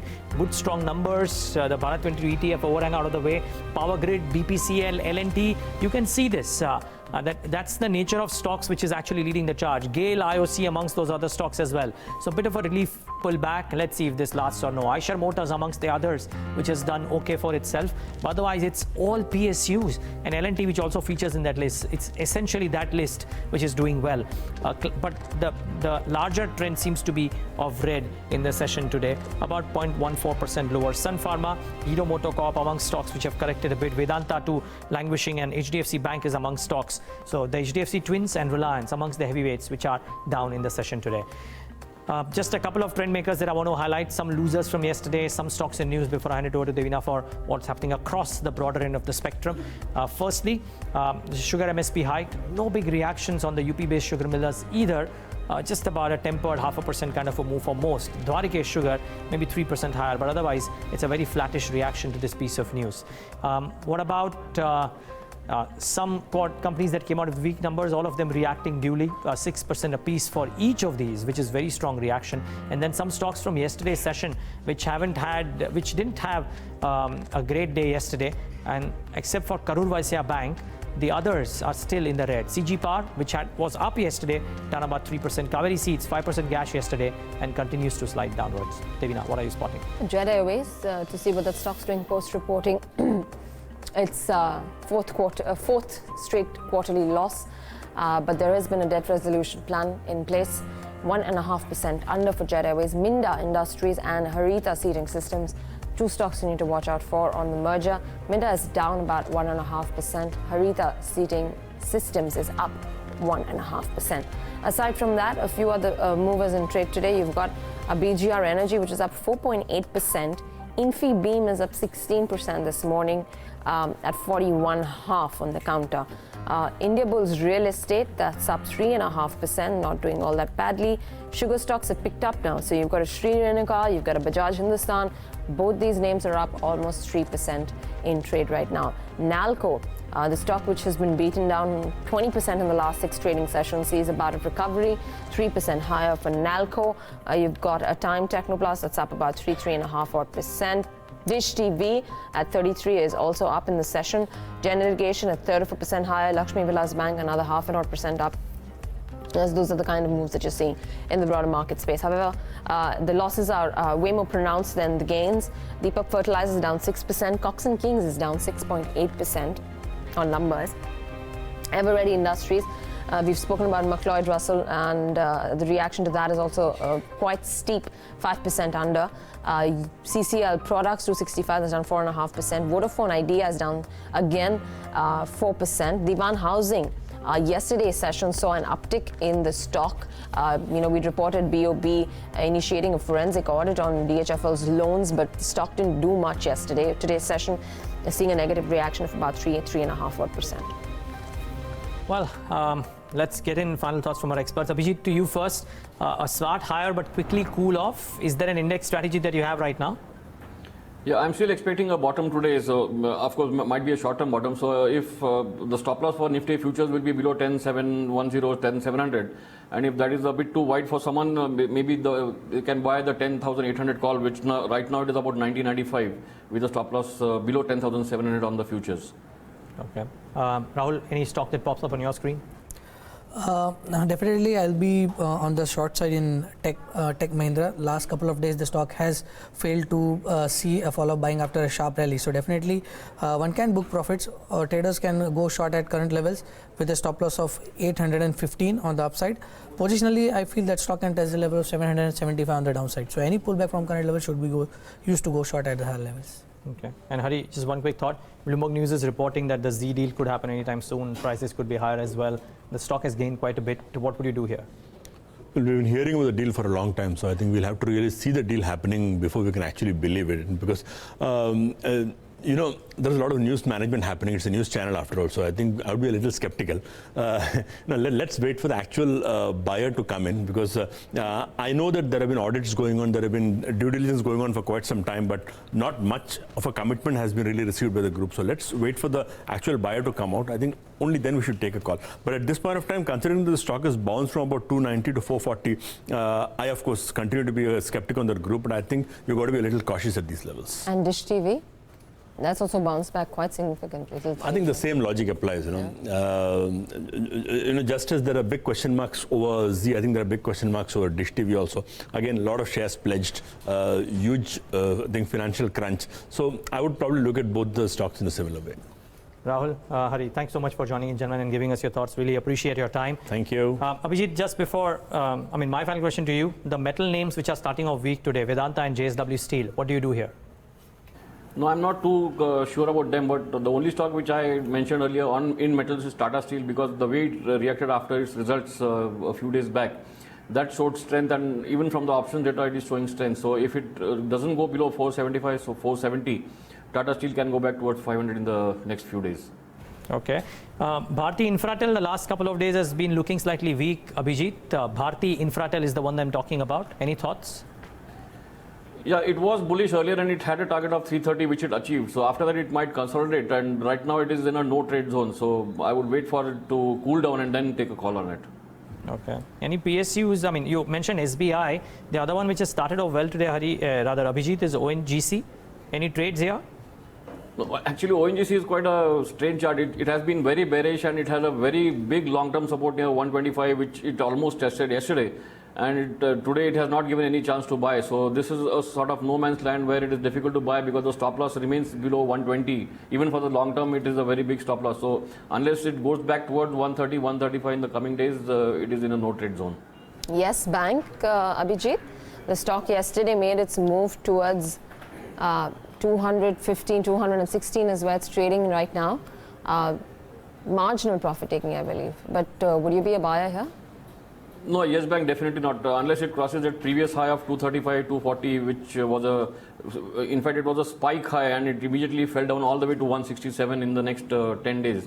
So there is no point in buying Yes Bank at these levels. Maybe if it goes back towards 190, fine, but then not at these levels. This is, in fact, 235, 240 was the level to short Yes Bank. Okay, got that. Abhijit, Phatak, thanks very much for joining us. Appreciate you taking out the time. That's Abhijit there with some quick chart checks that we've been doing. Vedanta continues to reel under some pressure. That's down about 1.8%. Sun Pharma moves under 431 on the counter. JSW Steel is holding the top slot of losers on the index. That's down to 2.5% right now. HPCL, Titan, Cipla, some of the other bigger losers in trade today. Bringing in Bhat, Managing Director of Dalton Capital Advisors. He's joining us on the show right now. Mr. Bhat, thanks very much for taking out the time. What have you made of the market environment right now? Well, it is drifting downwards, and I think that's the way it will go till at least we have some sort of certain news on the election front. Even otherwise, if you really see internationally also, there is not much progress in the trade talks between US and China. Brexit is a complete muddle. You have probably some emergency coming in US, and you have the Venezuelan problem, I think, getting a bit more serious. Yeah. So I think nothing seems to be adding up to at least a bullish market as of now. Yeah. And here we have elections, and rhetoric will start playing out full steam now. And the results also have not been exactly very great for the market to really take a U-turn and start scaling new highs. Right. How much importance are you placing on these events? If you were to take a call from a longer term horizon, say a 3 to 5 year outlook, because we've been getting comments from international asset management companies that have an India exposure, and they seem to believe that all this is just noise that you can cut out, because they're pretty optimistic on the India long term story, and they use these as opportunities to enter. Absolutely. I think, the long-term story is still very much intact. But the fact of the matter is, over the last, say, about a year or year and a half, there has been front-ending of potential earnings growth, and that has really not played out. So that is why there is now at this level, the earnings growth do not really justify these valuations. So therefore, I think there is probably some correction that can happen because of these events. But that is not to say that the long-term things are bad. Things are going to be much better in the long term. But I think there could be some sort of price adjustments, because the earnings growth that we've been expecting for last several quarters has really not played out as yet.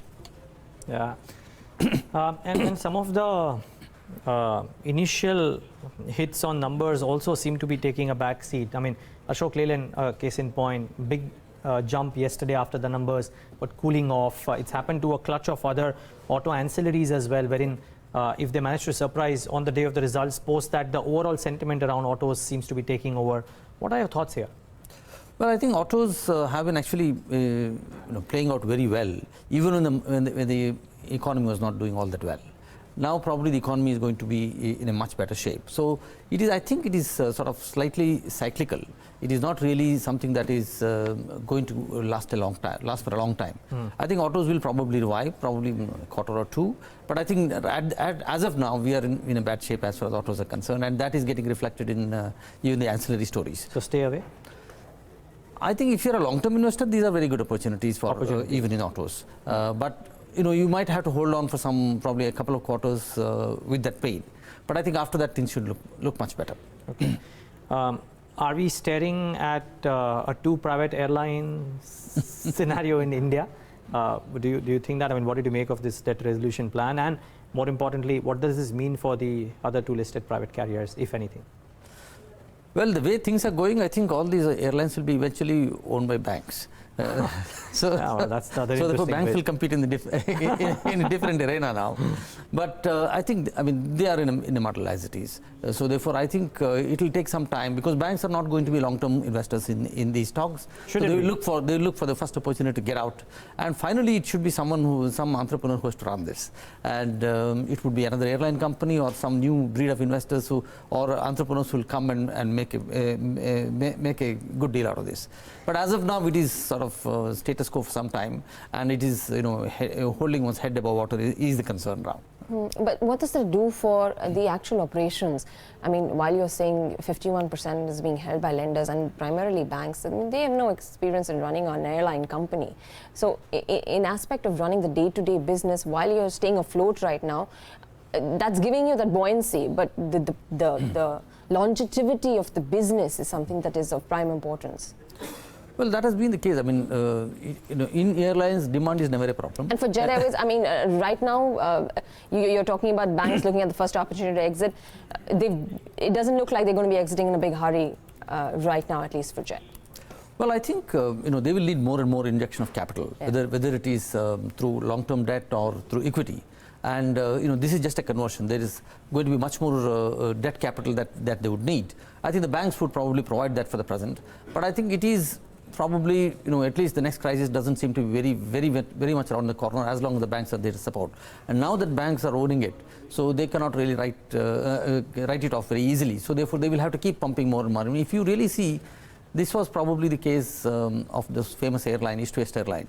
So the banks kept pumping in more and more money till one day it collapsed. So it may not be so here, but I think banks need to... You're painting a slightly more gloomier picture than, you're dousing the excitement of the debt recast plan. Debt recast plan is there, but I think it will need more and more money to stay afloat. And unless there is a fundamental change in the economics of the business, it doesn't look like as if there's going to be a great turnaround story now. Yeah, well, for some people, it was an excuse of a debt recast plan as well. I think the con call today will probably be able to throw more light, because otherwise, this hides more than it reveals. The gap between the money that they have to service versus what they are getting, quite stark today. One technical trigger that played out over the last 6 days was the sell-off in some of the PSU names, or some of the names which are a part of the Bhat 22 ETF as well. We've seen that consistent pullback. In today's session, there is a bounce back into all of these names. Are PSUs untouchables, or some of the companies which have come out with good numbers could well be looked at? A Coal India, a case in point, the numbers seem very, very strong. Would you selectively look at them at all, or are they just a complete avoid? No, I think they represent reasonably good values, some of them, and it is not as if they're terribly mismanaged. They're showing some earnings growth, and I think the government is hell bent on making a success of them, and so therefore, as long as that will to make a success out of these is very much there, I think, and they're quoting at bottom valuations. So I think there is certainly, there may not be great fireworks there, but I think you can certainly make some decent money in these stocks at rock bottom valuations. But it is the general tendency to stay away from anything that's government led. I mean, the mindset and the psychology is such of the market. No, the returns too, right, Devina? And they haven't been exactly great. And just play on dividend. It's a play on dividend, and since the government always needs more and more money, so therefore the dividend yield will continue to be around these levels. But I think as long as there is no great competition from the private sector, they seem to be doing well. But once there is competition, like what happened in banking or in airlines or in telecom, they tend to sort of give a very bad account of themselves. But at least those where there is no great competition, I think it may be worth holding on till there is competition. Okay, well, Coal India shareholders, watch out for commercial coal mining. Does that change or alter the thing a bit or no? In which case, Mr. Bhat, my final question to you, where is it that you are comfortable putting money, if at all, or are you putting money with a bit of a hiatus? Stay out for the time being, watch the whole election drama unfold. Maybe there's a better time to invest post-June. Well, for retail investors, that is the way to go, because they should not be really playing into all this volatility. But for those who are traders who really want to make money on these things, I think it might be a good idea for them to, if they need to be invested in equities, they can play around with, as you get opinion poll results and stuff like that, you can take bets on that. But otherwise, maybe, if you really see, even in the Nifty, other than that, probably top 10 companies, all others are available at huge discounts. So therefore, you can probably evaluate these and start buying into, suppose you have to put 100 rupees, probably buy 25, 30 rupees worth of it now, and wait for which way the election results will take the market. All right, Mr. Bhat, we'll leave it at that. Thank you so very much for joining in. And an interesting point there about the index and the top 10 stocks. So we're really into index management right now. The rest of the market seems to be all over the place. But the index and the Nifty, if you take an optical look at it, it looks fine. We're not at 10,200. We're at 10,000, almost at 10,800 yet. And according to all of the experts that we've spoken, most of them still suggesting 11,000. But is that 11,000 on the back of anything meaningful, or is it just like a shallow dip? Take a dipstick, dip it in, and just the top 4 stocks come up, and that's it. That's been the case for 2018, and certainly seems to be the case right now. Well, we'll talk more about that on our later shows, but on Indian Open, we'll take a break right now. On the other side of the break, we'll discuss earnings, third quarter numbers with Girish Nayak of Talwalkars and Mr. Jaishankar of Brigade Enterprises. Stay tuned to Bloomberg Quint Live.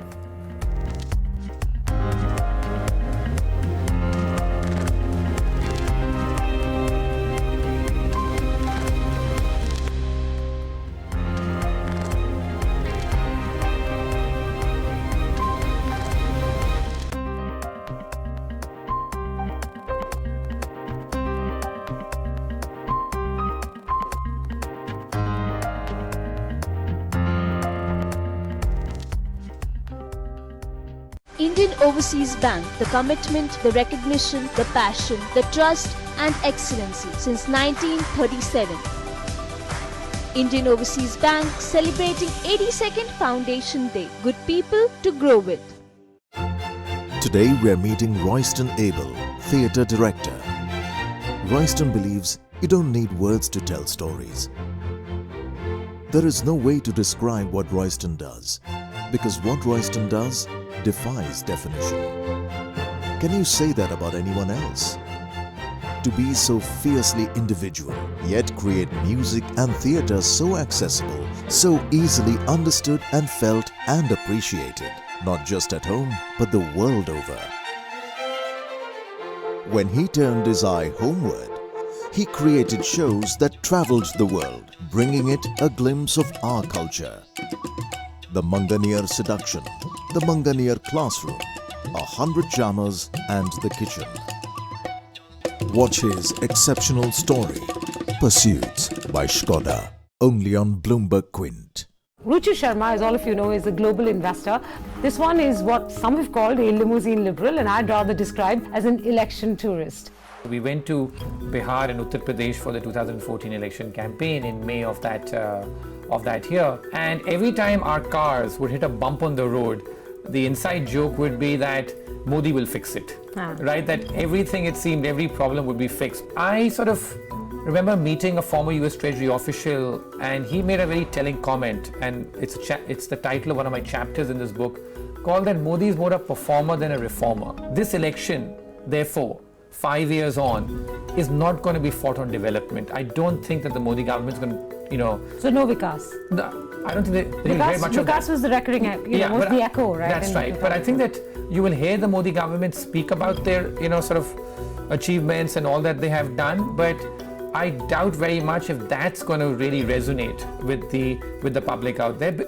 Simply because no government in this country, especially at the national level, is able to transform the lot of their people over 5 years, because the state is so badly broken.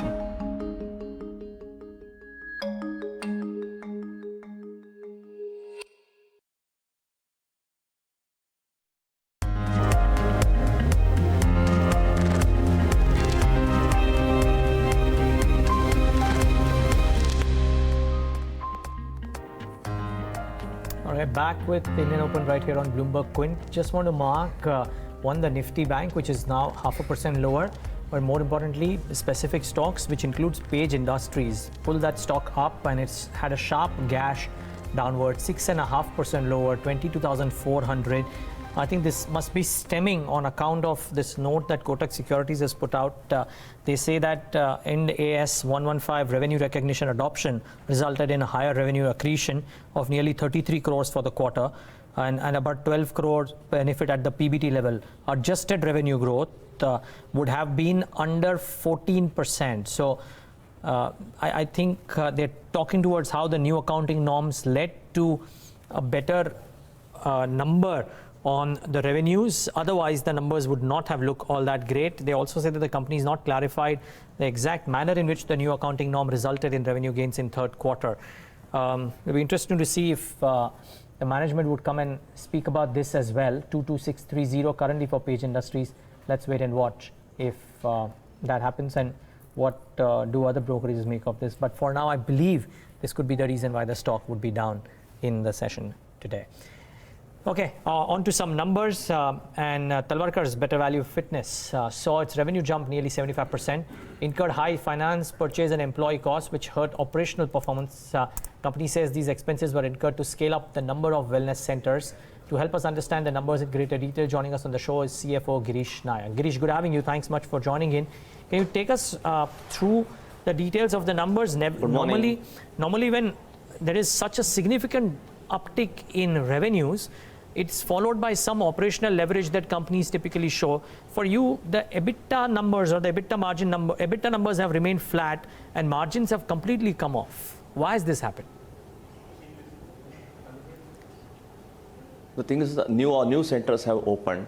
We are now ramping up the operations post the demerger in all the segments of our lifestyle business. So whether it is new form or the Mickey Mehta which we started, also the Zorba which we started.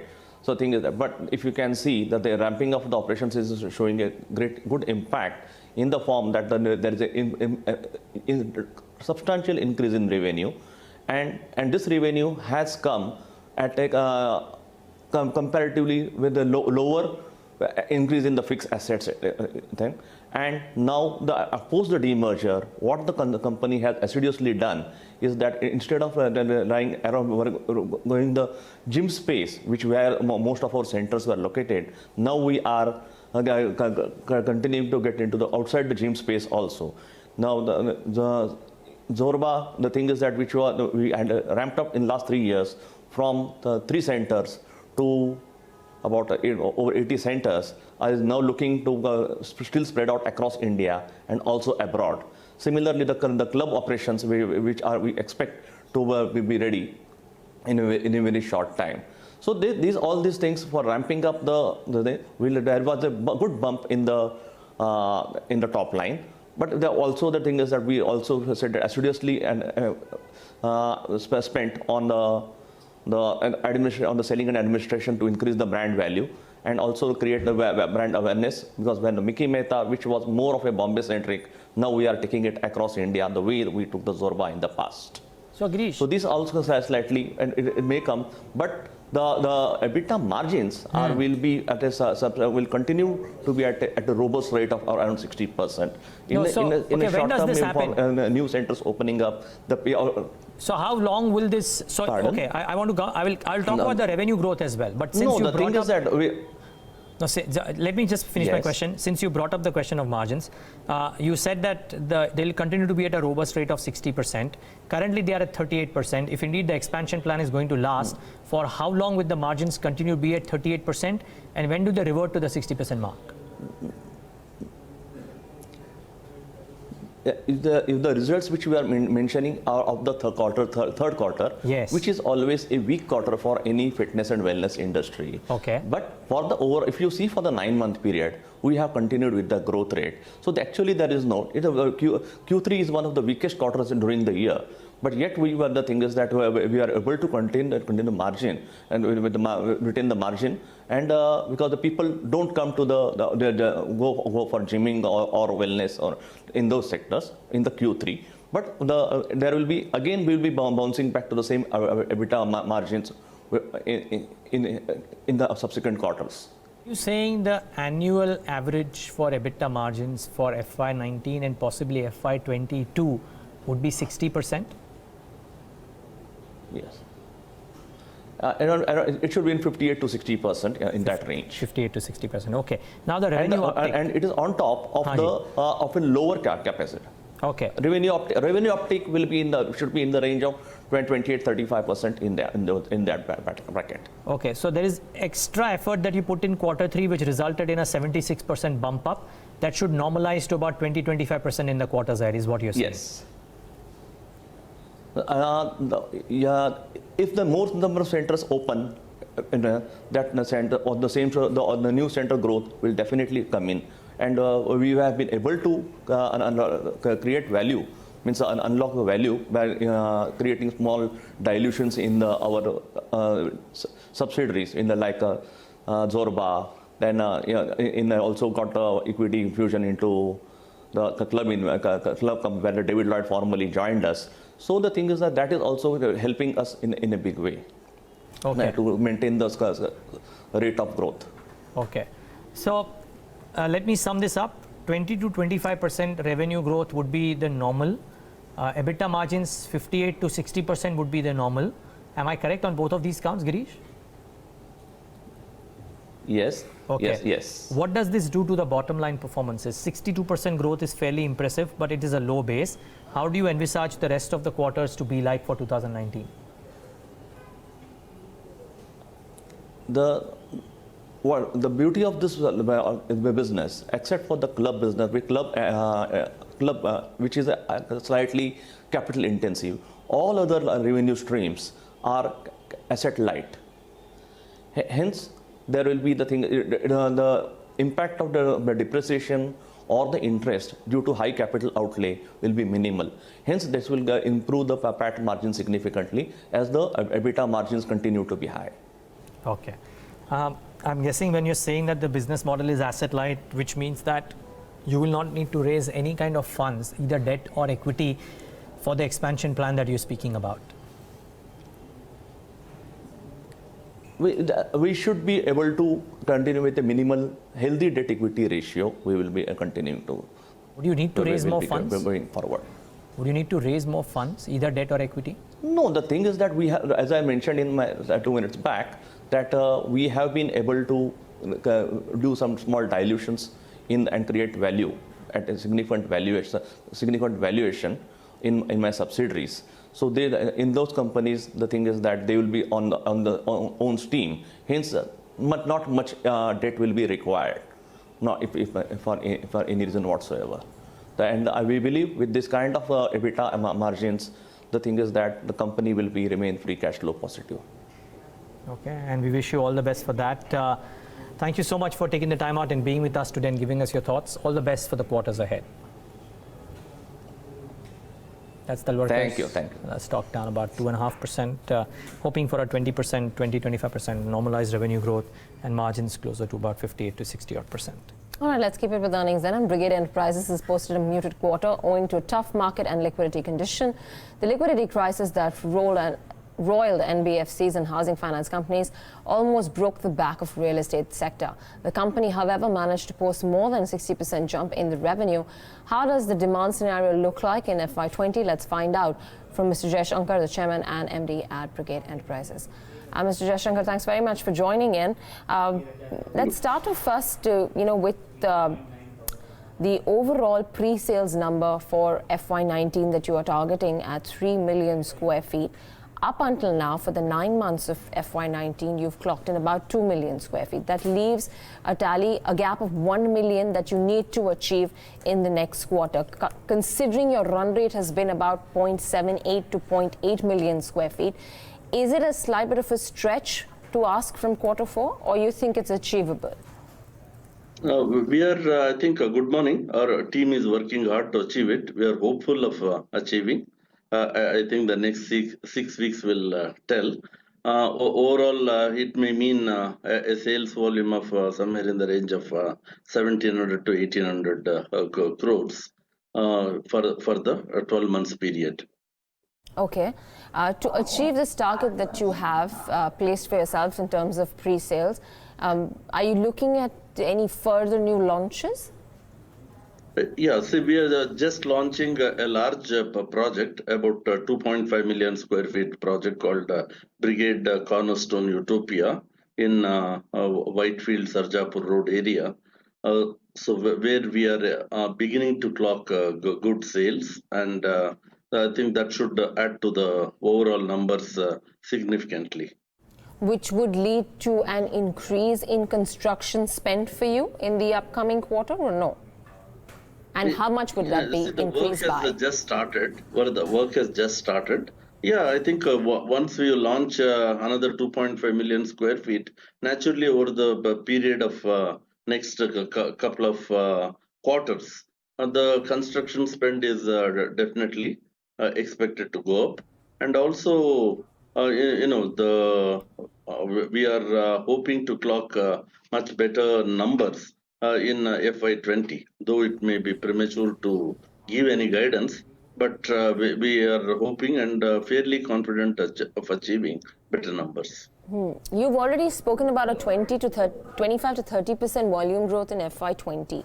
Could you highlight for us what that will come on the back of? What do you expect to contribute towards that 30% volume uptick number? So it is primarily because in the last few months we have launched new in FY19, we have launched about 5 million square feet so far, and in the process of launching additional projects. We also have an affordable housing project to be launched near the Bangalore airport. That should happen in maybe Q1 FY20, sorry. Just comment a little bit on the overall market condition at this point and the inventory buildup that remains with you. Are you finding takers in the current market scenario? See, inventory buildup, yes, it is there, but I think in the last 2 years particularly, I can confidently say the overall stock of completed units is coming down in Bangalore, and for that matter in many other cities, metro cities. The overhang of I would say 2016-17 is also gradually coming down, and probably in by FY20 in another 12 months time it should be much better scenario should emerge. Right now the primary, I would say, the uncertainty is that of elections, and once the elections are over and a stable government comes in, there will be much more stability in the market and confidence building in the market, which is what is needed now. See, there is an inherent demand, but I think it is a negativity and the negative sentiments that people hear in the media is what is making the consumer to postpone decision in quite a few cases. Okay, let's talk a little bit more about the progress of the annuity projects at Tech Gardens and WTC Chennai. Are they on track for completion? And yeah, they are fully. They're fully on track. And in case of Brigade Tech Garden, we have completed the first phase of 1.1 million square feet ahead of schedule by nearly 7 months. And the remaining 2 million square feet should get completed within before the sunset clause gets over by March 2020. And whereas the World Trade Center Chennai is also in the right track, we are working hard to complete it before the sunset clause. On leasing, we have done some leasing, but it is and many more is expected to happen in the next, I would say, 4 to 6 months time. I think overall the scenario is fairly bright, and I think we are confident the leasing should happen quite well. So what would the target for pre-leasing be in terms of million square feet in the overall portfolio for FY20? We expect to add about 2 million square feet in the next 14 to 15 months. Mm-hmm. And I'm sorry if I missed, and if you had already highlighted it earlier, for FY20, what would the overall, the million square feet that you're looking to add for the entire be? You're looking at 3 million? I said we are working towards adding about 2 million square feet in FY20. That's for the entire year? Yeah, for the entire year. But you already are targeting 3 million for FY19, so that's a drop in FY20? No, that is adding, I said, 2 million square feet. 3 million square feet, I don't think we have committed, including what is already existing. Okay, no, what I wanted to know was the total million square feet that you're looking to add for FY20. Is that, if you have that number? I can't hear very clearly. I think your voice is feeble. Okay, I was asking you if you have a number to give me with regards to the total addition for FY20, like you had for 3 million in FY19 that you look to add. For FY20, what that number would be? No, FY20, we said we will be adding about 2 million. FY19, I don't think we have indicated we are going to add 3 million square feet. All right. No, I was 3 million square feet is residential. Right, right. That is a residential number. Yeah, so not the leasing number. No, so I was asking for the residential, because leasing you just alluded to it. I was asking for the residential side. Yeah. Residential, on the basis of what we have indicated, about 25 to 30% growth, it will mean about 4 million square feet. Okay, got that. Just let's talk a little bit more about the hospitality stake sale, and what exactly are you evaluating in terms of the bids and potential partners that you're looking at? See, we are in the process of interacting with, I would say, prospective investors. It is premature for me to indicate. Discussions are on, but nothing is concluded as yet. we have engaged Kotak Securities to find us the PE investor. I'm also happy to say recently our 218 key Hotel 4 Points by Sheraton in Kochi has become operational.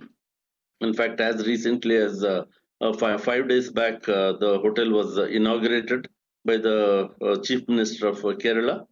And with this, our total operational keys have reached about 1,200. And currently, we have 450 keys are under construction in Gift City, Ahmedabad, in Bangalore, and in Mysore.